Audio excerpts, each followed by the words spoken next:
Hello everyone, welcome to my channel text books made easy. आज का हमारा topic of discussion है junior residency exams में क्या पूछा जाता है, मेरा क्या एक्सपीरियंस है, क्या पहन के जाना है and all the tips and tricks for junior residency exams in government hospitals. Right, मेरा एक्सपीरियंस एम्स जोधपुर का है तो मैं वही शेयर करूँगी। कुछ और इंटरव्यूज़ का भी है तो सम अप करके मैं आपको इन शॉर्ट चीज़ें बता दूँगी। सबसे पहले आपको पहन के क्या जाना है। फॉर गर्ल्स साड़ी, सूट और anything pant, shirt, anything formal जिसमें भी आप कंफर्टेबल हैं आप वो पहन सकते हैं। बहुत ज़्यादा ब्राइट, बहुत ज़्यादा शाइनी कलर्स ऐसा नहीं होना चाहिए। हाफ क्लच बाल कर सकते हैं, पोनी भी कर सकते हैं, कुछ भी आप पहन के जा सकते हैं। एसेसरीज, ज्वेलरीज बहुत बेसिक, आप डिसेंट लगने चाहिए उसमें। एज अ डॉक्टर आप वहाँ खुद को प्रेजेंट करने वाले हैं। क्योंकि for boys shirt, pant with a tie और without a tie, anything whatever you want, जिसमें भी आप कंफर्टेबल हैं आप वो कर लीजिए। आपको बस एक डिसेंट प्रेजेंटेबल डॉक्टर वहाँ लगना है। देन जैसे ही आप रूम में एंटर करते हैं, फर्स्ट ऑफ ऑल आपको कॉन्फिडेंस बहुत अच्छा होना चाहिए।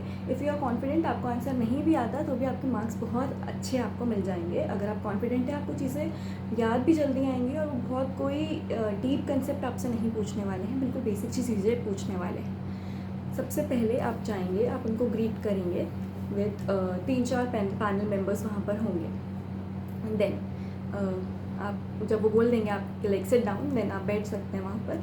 अगर आपका नेम बहुत यूनिक है तो सबसे पहले वो उसी का मतलब, उसी का डिटेल और वो सब आपसे पूछेंगे। उनके पास आपकी पुरानी डिटेल सारी ऑलरेडी प्रेजेंट होती हैं, आपके कितने मार्क्स हैं वो आपका पेपर वहाँ, आपका जो आपने डॉक्यूमेंट्स सबमिट किए हैं वो लेके वो ऑलरेडी बैठे होते हैं वहाँ पर। देन वो मुझसे उन्होंने ये पूछा था कि लाइक मुझे 1 और 1.5 ईयर हुआ था पास किए हुए इंटर्नशिप, कि आपने अभी तक क्या किया है। तो मैं एक विलेज में क्लिनिक में काम करती थी, तो वही उसके बारे में उन्होंने मुझसे पूछा था कि उस विलेज में कितने ओरल हाइजीन के केसेस आते हैं।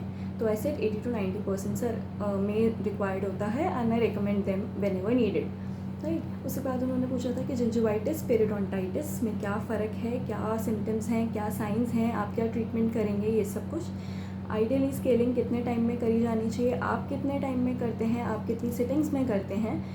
और पेरियो का ही मतलब थोड़ा सा डिटेल में क्वेश्चंस 5-6 मुझसे पूछे गए थे। उसके बाद मुझसे जो पूछा गया था मेरे माल ऑक्लूजन के बारे में, लाइक मेरा हल्का सा एंटीरियर से डीप बाइट है, तो उसके ही उन्होंने डिटेल मुझसे पूछा था कि और इधर प्रीमोलर भी रोटेटेड है, मेरा ऑर्थो ट्रीटेड केस भी है, थोड़ा सा रिलैप्स हो गया है, कि आपने कहाँ से करवाया, और मतलब पर्सनल क्वेश्चंस भी वो आपसे पूछते हैं। उसके बाद उन्होंने पूछा कि अगर हम वो मुझे सिलेक्ट कर लेते हैं और सिर्फ ओपीडी करवाते हैं तो क्या मैं एम्स जोधपुर ज्वाइन करूँगी। तो उसका यही था आंसर कि यस सर, क्योंकि ओपीडी डायग्नोसिस भी सबसे इंपॉर्टेंट पार्ट होता है। विदाउट डायग्नोसिस आप आगे प्रोसीड नहीं कर सकते। तो अगर आप डायग्नोस भी कर रहे हैं सिर्फ अपने केस को, तो अब बहुत कुछ सीखने को मिल रहा है आपको। और junior residency is about learning and exploring only, तो आप अलग अलग डिपार्टमेंट से बहुत सारी चीज़ें सीखेंगे। राइट, उसके बाद ये 3-4 चीज़ें उन्होंने जो मुझसे बेसिक मेरी पूछी थी। उसके बाद उन्होंने पूछा था कि आप यहाँ क्यों आना चाहते हैं, और ये क्वेश्चन यूनिवर्सल है, सारे इंटरव्यूज़ में ऑलमोस्ट ये पूछा जाता है कि आप इसे अगर इंटरव्यू में आए हैं तो आप क्यों आए हैं और आपको ये सीट क्यों चाहिए। मैं राजस्थान से बिलोंग करती हूँ, जोधपुर एम्स का इंटरव्यू था, तो मेरा आंसर यही था बिकॉज सर जोधपुर एम्स के अंदर ही गवर्नमेंट जूनियर रेजिडेंसीज प्रोवाइडेड हैं राजस्थान में, बाकी सीट्स नहीं निकलती हैं या बहुत कम निकलती हैं। तो मेरा आंसर यही था। अपना सबका पर्सनल आंसर हो सकता है इसके अंदर। बेसिक चीज़ें यही थी। मेरे फ्रेंड से ये पूछा गया था एलए का कॉम्पोजिशन क्या है, एलए में कितना लिग्नोकेन इज टू एडेनिलीन का रेशो कितना होता है, ये सब चीज़ें, उनके कंपोनेंट्स के फंक्शंस क्या हैं। और अगर कोई इंडिविजुअल कैंडिडेट गवर्नमेंट हॉस्पिटल से करके आया है या उसने बहुत सारे केसेस असिस्ट करा रखे हैं तो वो उससे डिटेल में पूछेंगे। जो आप the point to be noted here is कि जो आप बोलोगे आपसे वही डिटेल में पूछा जाएगा। ठीक है, तो आप थोड़ा सा केयरफुली अपनी बातों को बोले, अपने एक्सपीरियंसेस को शेयर करिए। आपने कॉलेज में क्या किया है वो आप बहुत केयरफुली शेयर करिए, क्योंकि जो भी आप शेयर करने वाले हैं वो उसी पे ही आपसे डिटेल पूछने वाले हैं। उनको और कुछ नया तो नहीं पता है आपके बारे में, तो वो बिल्कुल बेसिक पूछने वाले हैं आपसे। कोई इन डेप्थ आपसे थियोरेटिकल क्वेश्चंस वहाँ नहीं पूछे जाने हैं। आपसे आपका कॉन्फिडेंस और आप किस तरह से अपनी बातों को प्रेजेंट कर पाते हैं वही चीज़ें पूछे जाने वाली हैं। ये था मेरा एम्स जोधपुर का एक्सपीरियंस।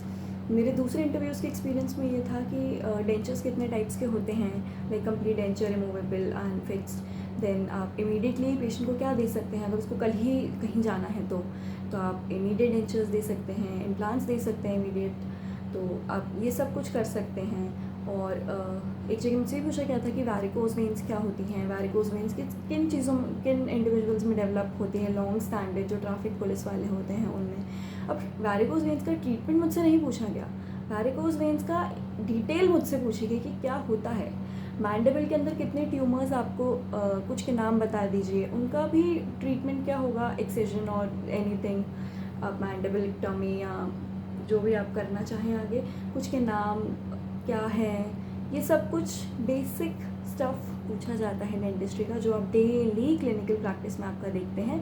तो आप बहुत रिलैक्स होके कॉन्फिडेंटली अगर आप अपना इंटरव्यू देंगे तो वो बहुत फ्रूटफुली आपका रिजल्ट उधर देगा। आप अगर डर जाएंगे, नर्वस हो जाएंगे, आप अपने बुक्स रिवाइज कर रहे हैं बाहर बैठ के, दैट डजंट मेक सेंस, क्योंकि आपको जो आता है वो वही पूछेंगे, वो कुछ अलग नहीं पूछने वाले हैं आपसे। So thank you so much for watching this video and do like it and subscribe my channel for more. कुछ भी डाउट अगर किसी को लगता है, कोई भी गाइडेंस किसी को कुछ चाहिए, तो आप कमेंट सेक्शन में या मुझे DM कर सकते हैं। Okay, keep watching, bye bye, thank you.